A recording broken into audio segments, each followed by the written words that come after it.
everyone that I know that's been successful at it has looked into it, or it's not like you can make a business plan and follow through and accomplish your goals that way. It doesn't work like that. One of the recurring factors for people who are successful is they just keep doing it. And they're authentic. Yeah. Good point. Keep doing it, and keep doing it for the reason that you started doing it for. Hi, I'm Joe Beal, the founder and CEO of Microcosm Publishing. I'm also the author of A People's Guide to Publishing, which distills what I've learned from selling millions of books over the past 28 years.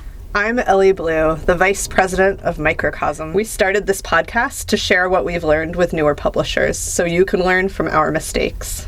Or maybe you just want to learn about the publishing industry. This week, we bring first-time guest for their 10th book, Ben Snakepit, author of the brand new Return to the Snakepit. Ben, tell us about inventing your own format of comic. Oh, well, hello. Thank you for having me. Good morning. I don't think that I invented this format. People try to give me credit for it, but to be honest, I stole it from Jim's journal. I mean, it's not exactly the same, but it was close enough where I feel like I can't really take credit for starting a genre or anything like that. So what is the genre? What is Jim's journal? What do you do? Okay, so I draw Snakepit, which is a daily 3-panel diary comic strip. Basically, I answer the question, what did you do today, every single day? And the point is not to tell a story. It's not to have an ongoing plot or anything like that. It's just literally the answer to that question every day. And as you read them over time, plots and stories do develop, but they're not intentional. And the whole point is that you can jump in at any time, jump out at any time. It doesn't really matter. I got the idea from Jim's journal, which was a comic that ran in the Onion back in the 90s, drawn by a guy named Scott Dickers. And I was really, really a big fan of it. And one day I looked it up and found out that it was all fictional. Like the guy's name's not even Jim. Like all of his, the people that in his comic are just made up. And so, a little light bulb moment went off, and it's like, oh, there you go. I'm going to do it for real. And so here we are. What was the day that you drew your first one? July, I can't remember the exact day. I want to say it was like July 27th or something of 2000. Wow. So 25 years. Yep. I know. And so it's like, do you think about that in like when you cross that period in time, or is it now just like something you do? Oh yeah, it's become so second nature. It's like brushing my teeth now. Like if I don't do it, it feels weird, It's like I'm just so used to it at this point. I mean, you've been doing it for half your life. That's amazing. Yeah, pretty much, yeah.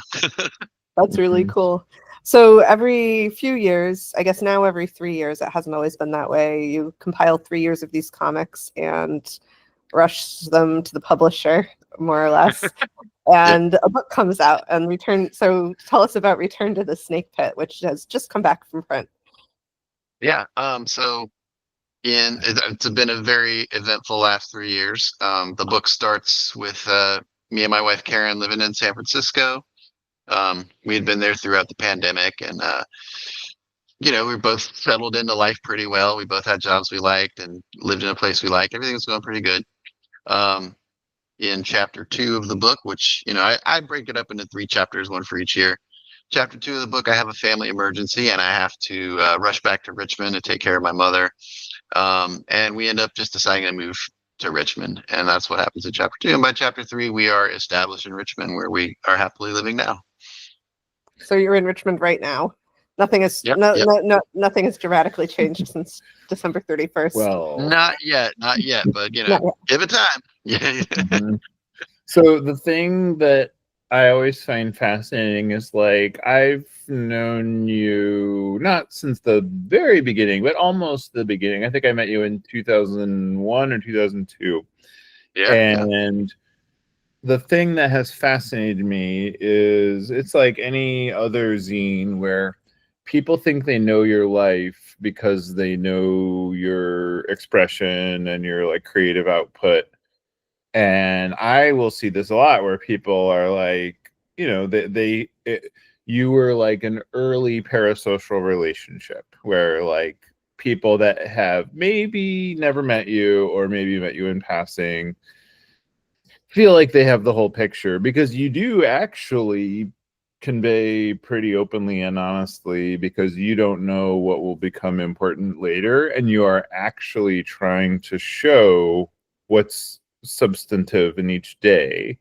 So, and you know, I've given up a lot of like personal details in my own life for the sake of like a hungry public. But you know, so like what, you know, you know, and I think about it in terms of a lot of like, how do you feel about that 25 years in hindsight? You know, like what, like, are there regrets, or is that like something that you've just like taken for granted at this point, or like, how do you interact with those relationships? I think for the most part, I don't really have any regrets. There might be a few things that I've shared in the past that maybe I kind of wish I hadn't, but maybe not even entire events, but just maybe details about an event, you know, like maybe a little bit more information about somebody than they would like me to put in there, you know, and those are some lessons I learned pretty early on. And ever since then, I've had very good uh, methods of like, you know, making sure that I get consent from everyone that's going to be in the comic to let them know, you know, oh, hey, this is going to be here. I'm going to talk about this. You know, I've learned to reach out far ahead of time and make sure that it's okay, rather than wait till a book is published and someone sees it like in their public library and send me a very angry email. You know, that happens sometimes. Right. Oh yeah, I didn't even think about that. If you could not Yeah. know about the book and run into it. Right. I guess, you know, it's a big topic with people who write memoirs, and being like, you know, how do you write about the people that are in your life, either who wronged you or just who are like, you know, people you know. And I guess that's like something that happens once, whereas you kind of have that happening every day. Yeah. And definitely, you know, I mean, there are people who know how I feel about them without me having to directly tell them as a result of these comics, you know. And it's just it's just a different kind of aspect of my life that over 25 years I've just gotten used to. And like, you know, it's like you were saying, I just kind of deal with it. And it's at this point it's rare that anything controversial comes up like that. So can we talk about the publishing history of Snakepit? This is a podcast for publishers and authors and anyone interested in the topic. And I feel like you've like kind of done a little bit of everything. Yeah. Yeah. You know, you've worked with us, and then you've worked with someone else, and then you've come back to us, and then you worked with someone else. And you've self-published. And you've self-published, and Yeah. you've done zines, and you've done all these comics shows and zine shows. Yeah, tell us, like, how did publication start, and how did it evolve? So for me, it all started with the Dead Milkmen's fan club newsletter. I was in I want to say 8th grade or something. Love the Dead Milkmen. You know, they had an address that you could write to on the inside of the cassette, and I would write them fan mail, and they started sending me their fan club newsletter. And then they had a pen pal section where like you could write to other Dead Milkmen fans, and I put my name in it and just started getting letters all over the world. It was super cool, and that's how I learned about zine culture. That's where I got like my first exposure to Fact Sheet 5 and stuff like that. And once I kind of figured it out, learned, and once I essentially realized all you need is a copy machine and a pen, and you can make whatever you want. I just fell in love with zines in general, you know, and I haven't stopped. I'm 50 years old now and still love them just as much as when I was 13, you know. So when I started doing Snakepit, I was really inspired, like I said, by Jim's journal, also by John Porcellino and his King Cat comics. Like, you know, I love the format, just the real simple, just black and white, just line drawings. And when I, you know, first got that idea, I got together the first month of comics, and I was like, oh, you know, maybe I'll make a little zine of these. Went to Kinko's. I think I made 20 copies of it and just gave them out for free to my friends. And everybody really liked it. And so I did it again the next month. And before long it became this thing where, every month I was making 50 or 100 copies and just giving them out for free. And over time, I guess after a year of that, I compiled it all into a big zine, like a big 1 year zine. And that's the one with the blue cover. It was kind of the first one. Um, Started sending that out to like Maxim Rock and Roll and Punk Planet, and like who else did reviews? Like actually 5 wasn't around anymore, but Flip Side, just all the big like punk zines. I would send those out for review, and they just got really good reviews, and I just started getting orders coming in and stuff. And at that point, Todd from Razor Cake and Gorski Press, he reached out to me and said, "Hey, I would like to do a book of the first 3 years of comics." Like I didn't even think of the idea. It was his idea, and I'm like, oh, okay, it did really well. Gorski kind of, after a couple of years of that book being out, Gorski kind of they phased out of the book publishing. They just mostly focus on the magazine now. And so at that point, that's when I reached out to Microcosm. You guys were awesome with the first book I did was with you was Jugular Vein, which had the CD soundtrack. And Still have them. I'm curious, do we still have a bunch of CDs? Well, the funnier thing is that book came out 18 years ago. Yeah. And I can tell you the glue that holds the CD into the book does not last 18 years. So like the books are fine, the CD is fine, but like pretty much every time when somebody orders it, you have to like make sure the CD is in the book when it goes in the order. And like we sold some this month, like it's Wow. incredible. Oh, that's cool. That's really good. Yeah, but I was amazed because I remember the conversation with the printer about that glue is they had to like outsource that because they had to like order in the dollop of the glue. And I was like, wow. This is my first foray into supply chains. Yeah. But it's like no, and I still work with that guy, and so I'm like, oh yeah, glue does not last 18 years, buddy. You got to work on that. I guess there's several reasons we don't put CDs in books anymore. Yeah. Not to mention nobody has a CD player anymore. Right. Yeah, I know that there's been a few times where people are like, "Oh, I wish I had a CD player." Yeah. Actually, I think someone's made Spotify playlists of every book nice. at this point. Yeah, it's kind of nuts. But and the one big mistake I made with that CD, like, because I put the dates. I didn't put any song titles. I just put the dates. So you have to flip through the book, and it's just like a fun little scavenger hunt. But I didn't think about the fact that they're only printed on the disc, and so when you're listening to the disc, it's spinning in the machine, and you can't look to see what the date is. Yeah, I kind of screwed that one up, but oh well. For folks who are unfamiliar, what is the connection between these playlists and the books? Oh, I just every day has a theme song, and yeah, it's not always like sometimes it's a song that's relevant to to what happened that day, or sometimes it's just what I'm listening to when I'm drawing, or just whatever song stuck in my head at the time. It's totally random. But at first I tried to make it all like obscure punk songs so that people would like look up the bands and stuff. But now it's just like, if I'm like in the supermarket and I hear a Beatles song, it's like, okay, that's today's song, whatever. There's just too many days at this point to keep track of it, Right. Yeah, that's a lot of songs every year to recommend. Yeah. Yeah, exactly. Right. So and like a lot of it is like the weird, like you've sort of, unlike Jim's journal, your whole thing is kind of subcultural. And I think it's to some degree because probably like that was how you promoted it in 2001. And then to some degree, and then you had like those the Snakepit quarterlies that came out. I don't know, that was by 2007 or 2006 maybe.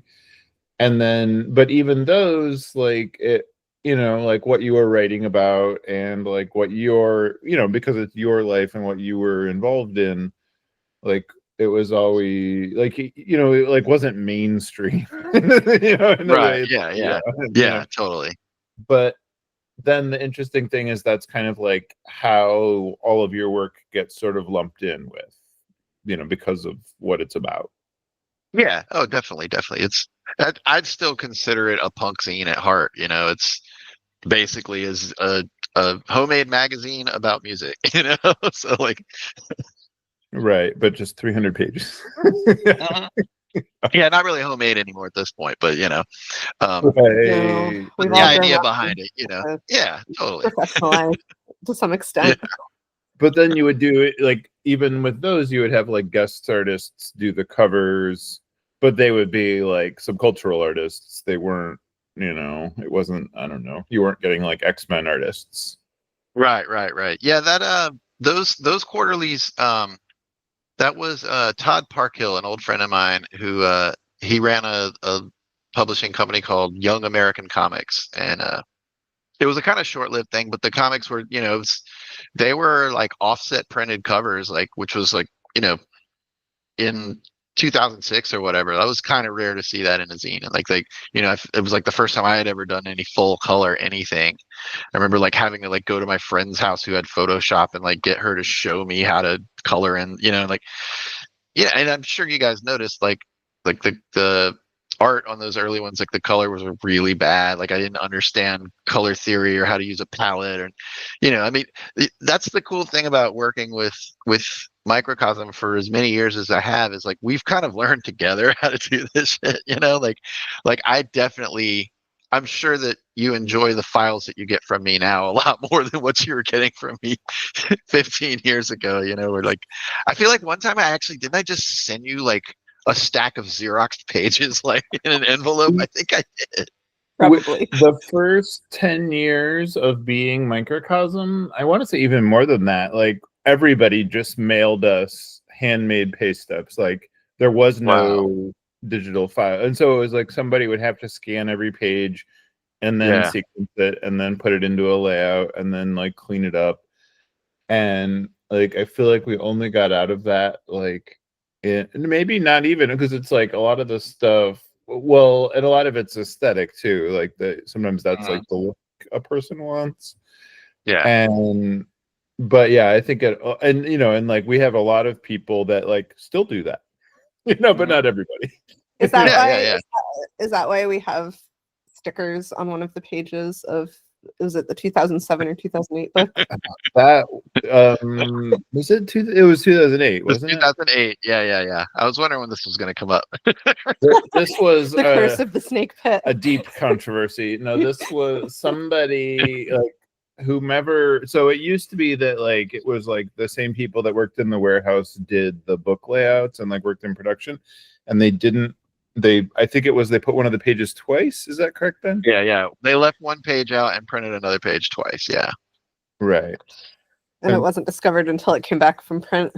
Oh. Yeah. Like maybe at that time we like didn't have a way to show you a PDF, or maybe I don't even know if I even had a computer then. So like, it's not like it's after the fact. It's like, like, oh, next time I better look at a PDF proof first. That's, and I always do now. And I'm glad I do, because, even with this last book, like I found a bunch of missing pages, because it's, when you have like 300 pages of comics that all look pretty much the same, like it's really, and they're supposed to be kind of boring. So you kind of zone out. Like I have to like diligently go through every page and check every date now to make sure that it's, in the right order and everything's there. But it's, that's why they call it work.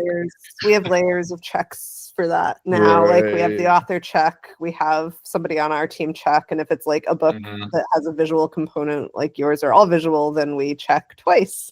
And we have like somebody that's never read the book check it, so that they aren't just glazing over as they go through. Yeah. It takes a special kind of attention to detail. So then we ended up fixing that with like one of my favorite Microcosm tricks ever. I don't know of any other publisher who does this, but printing a sticker and affixing it on the duplicate page of every single book. And not the only time, but the funnier part is that in the warehouse, those cartons, somebody writes stickered yes on the side of the box, and it's like larger than Snakepit, That's how we know what book it is. It's stickered yes. And so there'll be like a stack of those cartons, and then they'll all say stickered yes. And you're like, okay, cool. And then we have other books where like the covers are peeled, not your books, but like where there's like production errors. So like the covers will be peeling off. So somebody will write damaged across it. And then those are for like the giveaways rather than like the good books that people order. So it's like when you walk through, you would just, if you didn't know, you would just be like, what is going on here?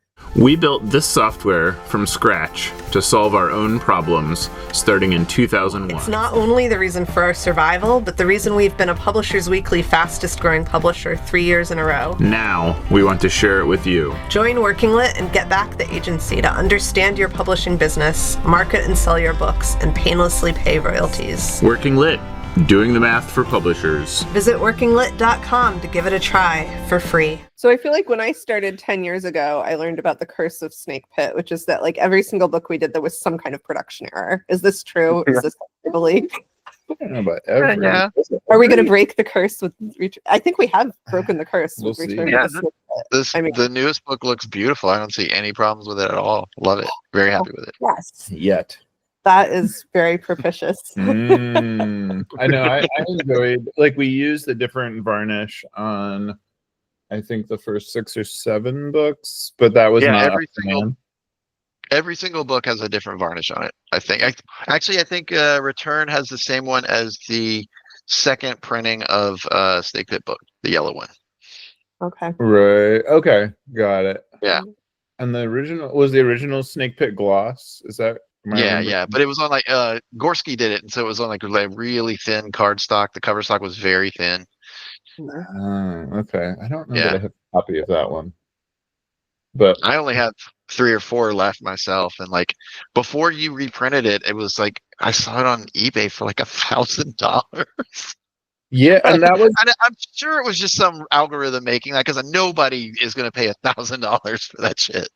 yeah. There was a kid that came in our store, and by a kid I mean they're probably 40 now, but they were like, I looked on Amazon and it's $1,000. It would be so cool to have that book. And I, and at the time I like, I was like, oh, I bet Ben would be fine with like reissuing the book. It's not exceptionally, elusive. And then when like we did republish it, and the kid came back, and I was like, oh, we put it back in print. And he's like, meh. It's so cool because it's $1,000. Yeah. Now that it's I mean, you could have put $1,000 price tag on it and been like, oh, I'll sell it to you for half price.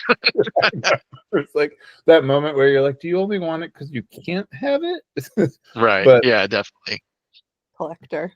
So you've worked with all these publishers, you've done all these different editions, you've self-published, you've sold books and zines in all sorts of different ways. Like, what are your best strategies for like connecting with your readers, existing readers and new readers? Like, what works, what doesn't, what's changed over the years? So I mean, the internet when I started, people were not really on the internet like they are now. Like social media didn't exist, I don't think. You might have made a webcomic if you started right. And so just the nature of my work, like before social media, it was considered kind of a weird thing to like share the like boring details of your life every day. Yeah. And now it's like it's weird if you don't do that, And so in a way, like the only thing that's really changed as far as that is like there's like more of a lag between what happens to me and when the book comes out 3 years later and someone reads about it, as opposed to seeing it on your Twitter feed that day or whatever. So that's a little different, and that gives me a little bit more freedom to like kind of speak a little more openly, because I know, by the time they read this, 3 years will have passed and it won't matter anymore. I probably won't even work there anymore, But as far as the publishing aspect of it, like I guess like so I started a Patreon page, and my Patreon subscribers get a quarterly zine in the mail now, and I print those just at home, on my home printer, and I like that. Like I remember reading a quote from what's his name, Dave Sim, the Cerberus guy, where he says like basically like the best way you can publish comics is to like literally do it yourself, like each one copy at a time. You get a letter in the mail, someone says, please send me this, you make a copy of it, you send it to them. Like you have total control over everything, and it's true, but it's also, that's a lot of work, Right. And then so it seems like I have a 2-part question.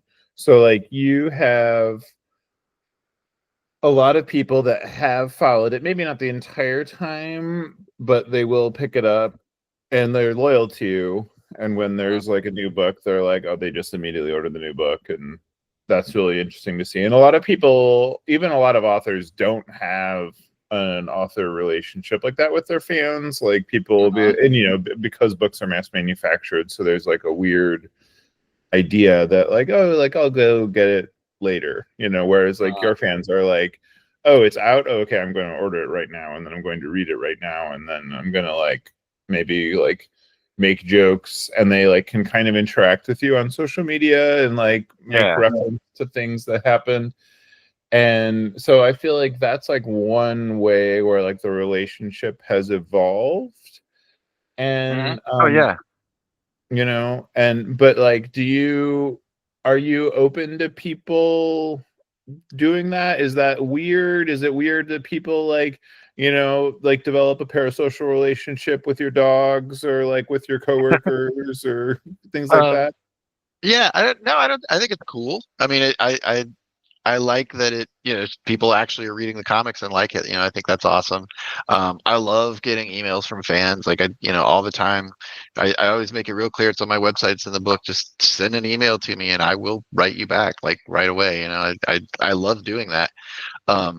Occasionally I get some fans that are very like maybe overzealous that like might, you know, send me a lot of messages. And it's fine. I don't mind it, but it sometimes it can get a little over. And you know, if you're one of those people, you're listening to this and you're one of the people that emails me a lot, like I'm sorry if I don't answer every time. I do my best.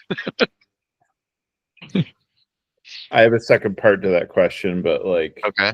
You want to throw one down? Okay. Now go for it. So the other thing that really so you're famous because you're in the Fugazi documentary video as the one person who does not enjoy Fugazi, and as somebody who the truth comes out. Oh wait, I don't know. Am I allowed to out you on that? I don't know. Yeah. And you know, and I think you were like 13 or something at the time. You know, but I was 20, but yeah, a kid. We did just publish the story of the Fugazi basketball hoop photo, and cool. I commiserated with the author where I'm like, you know, they kind of lost me, but it's more like from bringing Makeup on tour with them and Makeup not being as good as Nation of Ulysses, and I don't know, everything was kind of downhill with Fugazi from there. But you know, the point being, like, Richmond today is very different from Richmond of the 90s. Yes. My two of my friends are like, I'm leaving Oakland to move to Richmond because like Richmond is the cooler city. And you know, like, as where you're from, I feel like you probably have a very different relationship to it than most people would. Yeah, I would say taking a 20-year break from living here it's basically like a different city by the time I came back. You know, so much has changed with the city, so much has changed with me. You know, I'm older, just everything is different, you know. And actually it was, what's today, is the 4th, 3 days ago, May 1st was 2 years of living in Richmond. That was our anniversary of moving here. And I was thinking about it, and like, you know, the 2 years I've been here since, like, I'm having a much better time in Richmond this time around than I did in the 90s, you know. And I mean, and part of that's because I was, you know, in my 20s back then, and like, you know, just a dumb kid doing stupid stuff. But I don't know, like, Richmond is definitely, in that sense, honestly, I don't think it's changed that much, because it's always been like a college town, an art school town. It's always been like every bored kid that lives out in the state of Virginia ends up going to Richmond first. If they might go to San Francisco later or New York or something, but Richmond's the first stop out of your small town. And a lot of people just stay here. And that's why it's got a great scene. It's got a great art scene. Lots of, you know, like the graffiti and stuff here is just better. You know what I mean? Like, it's just like, it feels like Austin did in the 90s, honestly, is what it feels like to me here. Just, you know, you could still kind of get by, working a shit job and having cheap rent. Like of course it's not like it used to be, but it's compared to other big cities now, like Richmond is pretty damn affordable. So I think that's a big part of why it's still cool. Yeah, people can do things not for just to make money. Mm-hmm. Yeah, exactly. Yeah, I missed that about Portland 20 years ago. But it also seems like I don't know, I guess what like NPR would call cultural cachet, but like the stuff to do, it seems like it's gotten really ratcheted up. Like I remember Richmond as being like kind of sleepy and, like I remember we did like book events there and music events there, and it was like kind of hard to get people to like come out or like get excited, and it kind of seems like it's the opposite now. I think so Richmond's a very insular scene in that like you've gotta know somebody here to like get in good. You know what I mean? And like what I mean is like when I lived in Texas, I was heavily involved in the punk scene. I was booking shows and tours and stuff all the time. And I could never get a show in Richmond. Never. Not for J Church, not for any of the Party Garbage or any other band that I've been in. We've never been able to get a show in Richmond. And like we would come through town and I'd visit my mom and stuff, and then we'd just drive on to Baltimore or whatever we were actually playing. And it's still like that today. Like as I've moved back, I started a new band and trying to book shows. Like I'm having friends from other bands in other towns call me and like, oh, can you get me a show in Richmond? And like, no, I can't. I like just this past week, I've been trying to get a show on a Friday night for Shell Shag. Like Shell Shag is a huge band that everybody loves. They are the best band in the world, in my opinion. And 8 venues turned me down. 8. And it's like, I don't know. Like I know that the scene here tends to lean more towards like hardcore music, but there's still like punks that like punk rock, just like whatever. You don't want to mince words with like genre or whatever, but it's just like you have to already be tightly in that scene to get any help with shows around here. It's at least that's what my experience has been so far. I don't want to talk bad about Richmond, really, but you know what I mean. It's too cool. Yeah, a little bit, yeah. Well, speaking of shows, I caught up a little bit. I did a little bit of skimming this morning of your past 3 years of your life. And I noticed that there were like you're having similar trouble that we are at comic and zine shows. Since the pandemic, honestly, like the shows were really great in 2022 when they started again, and ever since then they've just been kind of dead and hard to get by. And it sounds like you're kind of having a similar experience, and you like pontificate a little bit about why, I guess. Yeah, can you talk about like small press shows and how that's going for you and what your thoughts are?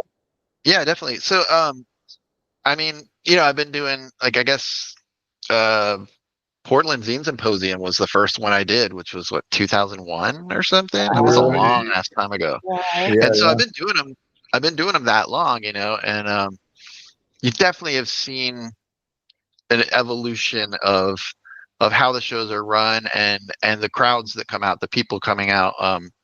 It's just I guess just for me personally and the work that I do and the comics that I make, I just don't think that it's the right audience. I think the people coming to these shows now are not really interested in what I have to say, and that's okay. There's plenty of other voices that they can listen to, and like I don't feel like offended or anything like that, or these damn kids today. It's not like that. It's just I just realize it's like I've evolved kind of out of that scene, and I still love doing a zine fest, and every single fest there's at least one person that will come up and be like, oh wow, I've been reading your comics since I was a little kid or whatever, and that makes me feel good, and I like that. I at least, because I've been doing it so long, I at least have enough clout to be like recognized at least once at all of these shows. But yeah, it's definitely it's gone down. Like sales and things have fallen off for me, and like the last show I did was a lot of fun, but I just barely broke even. Like I think I got a pizza at the end of the day. That was about what I got out of it, but again, it's all this. I don't do it for money. I do it because it's fun to do, and I'll still keep doing shows and stuff. I don't know about ones where I have to like drive out of town anymore, but if there's something in Richmond and I get invited to it, yeah, I'll do it. It's still fun. Do you think, like, do you notice the other vendors at the show, are they like similarly having a hard time, or do you think it really is like an audience mismatch? I think it's the audience, because I see other vendors doing great. They've got crowds at their table. It's just they're selling something that those people want, and like, Can you like put your finger okay, on what it is? Like, what's the difference? Yeah, what is it that they're offering that's different? Yeah. I am really not sure. But not, I don't even want to say not a lot of autobiographical comics, because there are. It's just, I don't know, maybe I've been told that, like, my table is intimidating because I have so much stuff on it. I have a Too I have a very successful. pro setup. Like, for years of working in print shops and stuff, I have like a custom tablecloth and, like, custom, like, die cut acrylic signs, and my table looks really pro, and it's full of books. I got 10 books and like a bunch of zines, and like, it's a lot. And I could imagine, if you're coming to a zine fest, right? And a zine fest, you're thinking like a plastic table and a kid with 5 copies of a black and white Xerox zine just on the table, and that's it. And then you get to my thing, and you're like, what is this Willy Wonka shit? Like, I get it. It's not speaking to the crowd the same way. Right. And I think it's hard, like, to me, it's sort of like being a touring band going through Richmond. And I haven't booked touring bands for, I think 2000 was, I've gone on tours since then, but that was the last one I booked. And it was like hard enough then, and I can't imagine. But I think it's similar to that, where now there's just so much content in the world. Yeah. And you have your, like, pick of the litter, where you're like, oh, this is interesting, but oh, here's another distraction. And and I just, like, from what I have been told, this is an experience for people our age that's pretty common. That, like, because, like, we grew up in a time when there was just, like, less stuff being made. Yeah. And then like, it's like maybe like the housing crunch, where you're like, there's the same amount of houses, but there's way more people fighting over them, Yeah. And so, and then there's probably still cool kids, I think, is part of it. But I think in general, what I hear is people that are just like, oh, well, like, this is cool and that's cool, but I'm going to walk around and make up my mind. And then maybe in the end, they're just kind of like a little bit overwhelmed. Yeah. It's a lot. Every zine fest is just like overwhelming. There's just tons and tons and tons of stuff, and it's cool. I do love that more people are doing it, and but yeah, at the same time, there's like, nowadays, like, there are shows where I'd like get put on the wait list, and it's not because, sometimes I get a little butthurt about that, but I realize it's because there's lots of new kids trying to do their shit, and like, they deserve a spot, they deserve their time. I've had my time.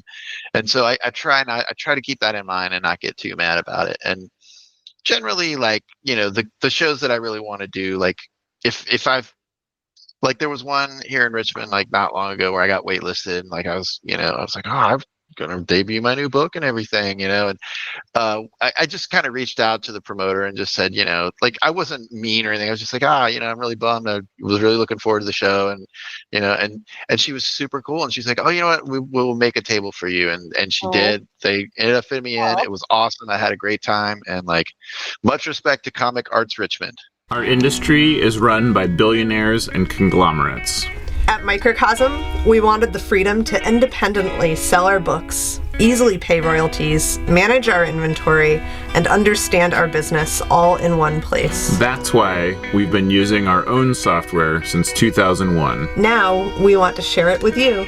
Working Lit is the only business success software that is created and owned 100% by publishers for publishers. Join Working Lit and get the agency you need to help your business grow. Visit workinglit.com to try it for free. Yeah, and then like, when we founded the Zine Symposium, 25 years ago, it was that weird thing where, like, we had 200 tables and we had 200 exhibitors. but it wasn't like we had to pick between 2,000 applicants or whatever, you know. Right. Like we got maybe like 250, and we're like, all Mhm. right. So it was kind of first come, first serve. And then after a period in time, they had to, I ceased to be involved in 2006, and then like they kept it going. And then it became like, oh, well, we're going to like rotate different people on different days. And then it became like, oh, just a lot of people just like aren't going to get in. And you're like, what? And then I think about it, and I'm like, because it's weirder that this format that is older than we are, is like 100 years old. Like it's hard to envision more people getting into it now. But Yeah. I know what you're Are saying. teams It is. bigger now than they were in the 90s? Well, I honestly, I do think like after, since social media took over, and now everything happens on your phone. Like it's like it's a novelty to like have a book, like a paper book, like that's not your phone that and it's like it's finite and there, and you can't zoom it in, or like, like it's I don't know, I really like that. And I think a lot of people just kind of want to do that, go back to physical media, go back to a tangible item that you can hold. So one thing I've noticed in your books over the years is it kind of started out in your earlier books. You kind of have a lot of self-deprecating apologies for the quality of your art. Like in the book, you're like, "This is a shitty drawing of a dog," Yeah. and that has faded, which is great to see. You're like owning it. or you're just like, it's a dog, get over it. Yeah. Like you've seen your work gets tighter, but also you're more like confident. And then you had kind of a big technological revolution during the last 3 years. Can you talk to us about that? Where you seem to actually, you went from like apologizing for the quality to being like, this is so fun. Yeah. Yeah. So basically, I went digital. I got an iPad and Procreate, and the reason that I did this actually, so during the pandemic, everyone had their little hobby that they figured out. Some people learn to bake bread or whatever. I got really into tattooing, and I wanted to learn how to tattoo. And so I bought like an Amazon scratcher machine, is what they call them. Like this is very frowned upon in the real tattoo community. Like you're supposed to, become an apprentice and like be taught how to use the tools. And I absolutely understand and respect that. And I at no point had any intention of tattooing anyone but myself. I just wanted to learn how it worked, how the machines work, like what it feels like to tattoo. And I just got really, really into it, and practice a whole bunch. I finally gave myself one tattoo. It looks like crap, and I was like, okay, that's good, I'm done. And I actually got rid of the tattoo machines. I just wanted to learn how it was done. But a part of that, like I was, learning, what kind of tools tattoo artists use, and a lot of them use iPads now. And I just kind of, I was looking at it, I was like, okay, I'll give it a try. And I tried out a friend's, and once it kind of clicked to me, like what all you can do with this tool, it's like, oh wow, okay, I can use this for everything. It's not just for making tattoo designs. I can actually draw my comic on it, and it's just like completely changed my life. It's, if you do something for 25 years, you fall in ruts and you get bored, and like, always having to do it with pen and paper, like there were a lot of cons to that. You go like your pen dies in the middle and you don't have another pen with you, and you're like, shit, you got to go to the store and buy a new one. Or like when I would do it in the sketchbook, it would just be like straight ink on paper, and you throw out a line and it's messed up, and I'd be like, oh well, that's it, I'm just going to deal with it. And I never did pencils or anything. I just didn't have the time for the style of comics that I'm doing. It doesn't make sense to like draw it twice. Like nobody's going to read it twice, just push through it. And so now with these new tools, I can, if I do something wrong, I can erase it and fix it with just like a tap of the finger, and it's so easy and fun. And I can throw in photographs, and I can put effects on stuff, and it opened up this, you'll read about it in the book, it like opened this well of creativity. And I've just did so much other work. I did other comics and stuff that you can get on my patreon.com/Ben Snakepit if you want to visit. Try a free trial for a week. But I just like, I love the iPad. I think as digital tools get cheaper and more accessible to people and easier to use, I think you're going to see a lot more of it, and I'm all for it because it makes it easier and the art looks better and it's more fun to make. That's the most important part. Right. So I think back to like the accidental narrative when you first got a messenger bag. I think this was in maybe 2007, and you referred to it as your man purse until I believe it was stolen. But the accidental narrative was that you were like, I can't draw my messenger bag / man purse. So like you just drew it in a way other than how it looked. And then it became like sort of a plot arc. And now like the reader is going to get a very different experience because and then obviously like inevitably you've improved as an illustrator over 25 years. Not as much as you think though, honestly. And but so I think about things like that where you're like, it started out where you're like, I want to know how this like thread resolves. But then, and then I think about it in the scope of that, what was it, the Columbus Punk Zine? I feel like they gave your work like the best review I've ever seen of it. And this is also probably the better part of 20 years ago, where they were like accidental narratives unfold, or but they're like it's the macro within the micro. They wrote about it like an art museum would like write about serious work. Like did you think about it that way? No, I never put that much thought into it at all. I think Vice magazine gave a review saying something similar, saying it's a shitty zine with lessons usually reserved for more pretentious art. That was what they said. Right. Nice. Yeah. Whatever. I don't know. I'm just doing it. I'm not like trying to be fancy or anything. I'm just drawing a little cartoon man that goes to work every day. It's kind of fun because you can tell when you get bored of drawing the same exact panel over and over, and then you start to play with it like you're going to your job and you're like, it's fine. And you quickly begin to realize that when you say it's fine, that does not mean it's fine.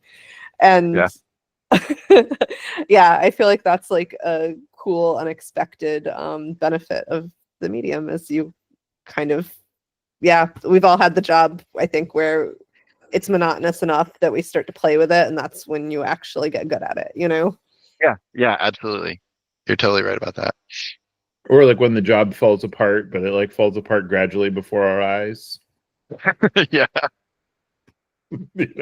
Where but like to me, like the meta aspect of it is always kind of what struck me too, is it would be like I'm like reading the book or the new issue or whatever, and then I get to a page where it's like, and I got a huge check from Microcosm, and I'm like, plausible. I don't remember that date, but oh yeah, I appear on one of the pages in the book. I was so proud. I have a great line too. It's "Hi Ben." Yeah. Oh, did you actually say that? I don't remember. Probably. I mean, Ben says I did. So. Got it. Yeah. It seems likely. So we're just to trust your version of events, huh? Yep. I could go back and change it at any time. You never know. I mean, it's not journalism. There's no like ethical standards some outside force is holding you to. Exactly. Yeah. But so do you consider those things, or is that all like relatively impromptu? No, I guess it's impromptu. Yeah, I don't really. I try not to put any deep thought into it. I know I subconsciously do, but I never am like trying to say something big. I guess I don't try to do it. It just happens, I guess, is the best way to say it. It's better that way. Yeah.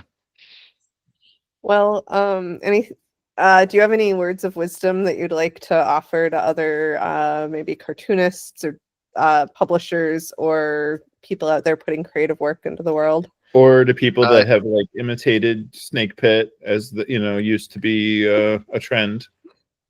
Yeah. I don't mind that at all. I think it's great. I guess the main thing I would say to everyone is if you think you're not good enough yet, like you need to, if you feel like you need to get better before you put your art in the world, just fucking do it anyway. Like don't wait till you think it's going to be good, because it's never going to be good enough for you. Just put it out there and do it. And if people like it, awesome. If they don't like it, who cares? At least you made something. Yeah, we should get you to go out. Maybe the writers programs and things like that. They're the ones that really need to hear that. So like maybe they would be the ones that would be receptive to Snakepit, to be like, oh, this is like, you can just like make a book. You know, it's kind of like their attitude. Yeah. Oh no, I mean, I get all kinds of like friends who are like teachers or that show my book to students. Like they're like, look, you don't have to be good at something to do it, and like I fully believe in that. Like, yeah, like just do it. And like sometimes something being not good makes it good, like Yes. early punk songs, like the Ramones couldn't play, but that was what made it good, and that's like music that's recorded real bad, like shitty music on a boombox. It sounds bad, but that's what makes it enjoyable. It doesn't like good is such a relative term, and like what one person thinks is good, like someone else might think sucks, and like that's what makes the world beautiful. I saw someone responding online recently. Someone was like, "Do you think this book is good?" And they were like, "Good at what?" Yeah, there you go. Love it. I was like, "That is the question. That is the Yeah. question." And like, Mhm. who gives a shit? Like, do you enjoy Yeah. it? You Yeah, know? that's the thing. Like, yeah. You know? But so what was the first time, like, and I saw, and I never really and maybe this is wrong as a publisher, that I should have known this, but like the first time that maybe you or somebody else posted a photo of like every one of your books like on a library end cap display, Mhm. and it Yeah. had never really occurred to me that like, of course that happens, that's like what libraries are for and what they do. But what was like your first encounter with something like that with your work? You mean like seeing it in a library, Or or just like somewhere that you wouldn't expect it, because it's like you and I come from punk, not from like the public library, which is admittedly oh, pretty right, right. Yeah, yeah. Um, I think a guy. I remember what it was. I got a letter, like there's a letter in the mail to my PO box from Entertainment Weekly, and it was this guy, and he's like, I want to do a feature about Snake Pit. And I'm like, okay, sure. And he never wrote Cool. back. I never heard back. I'm like, okay. And like a year later, the guy emails me and he's like, hey, I'm writing for GQ. Can I still write something? And I'm like, sure, yeah, go for it. I'd love to be in GQ, whatever. And then when it came out, it was like, it was the dumbest thing. It was this one-page article about Bono from U2 for whatever reason. And at the very bottom, next to the last sentence or something like, similar to Ben Snakepit's autobiographical comic strip.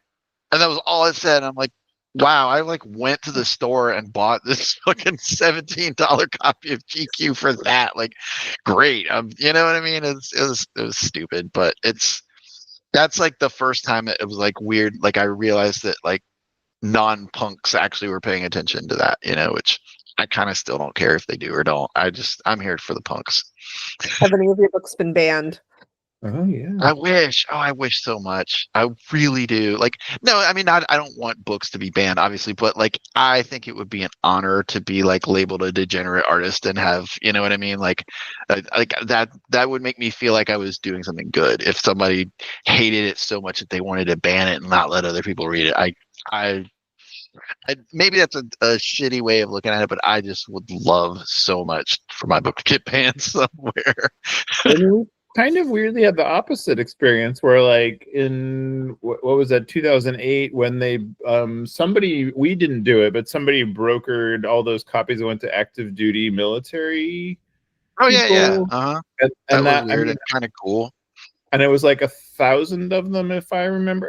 But that was like wild, because they were just like, "Do you have 1,000 of these?" And we said yes, and then we shipped them to them, and then there we started getting the weirdest fan mail. Yeah. I would get mail from like a guy like, "Oh, we have your book in the bathroom on the submarine that I'm on." And I'm like, "Whoa, that's nuts!" I thought it was cool though. I've actually made a few lifelong fans through that, like people that were in the military that like still love Snakepit today. So yeah, That's I so think that was cool. So maybe we'll get the 11th book banned. I don't know. We'll see. well. Let's The try. goal Let's is try. to reach new audiences in 2025, so we'll Yeah. have to brainstorm some creative ways to do that. Mm. We still sell books to military accounts from time Oh to yeah, time. now there's a thing that like provides resources to military families now, but we work with them directly. But it's a little bit different, where like it's like people that like live on a base. It is hard to make an argument that this is a military family book, but we'll give it a try. Well, now, Yeah. yeah. It's And relatable. now that I think about it, in today's climate with our current administration, I probably would not want my book banned because they might come and get me and take me somewhere I don't fucking know, Right? Who the heck knows? I mean, I guess that's the thing about your book getting banned. You don't get to choose. Yeah, that's true. Good point. And if it ever was, it would be for some reason that was like completely bizarre Yeah. and unexpected. Gonna You would say. never expect the controversy. Yeah. Yeah, that's true. You're right about that. Because there's not much controversial in my books at all. I just love the idea of like getting somebody that riled up that they would do that. But in reality, of course, no, I don't want my books to be banned. Thanks for joining us once again. Please send your questions to podcast@microcosmpublishing.com so we can answer them on future episodes. And please give us 5 stars on iTunes and everywhere else that podcasts are reviewed. You can find us on the internet at microcosm.pub, On Twitter at microcosm, on Facebook at Microcosm Publishing, on Instagram at microcosm_pub. and here in Portland, Oregon on North Williams Avenue. Thank you so much. Have a wonderful week.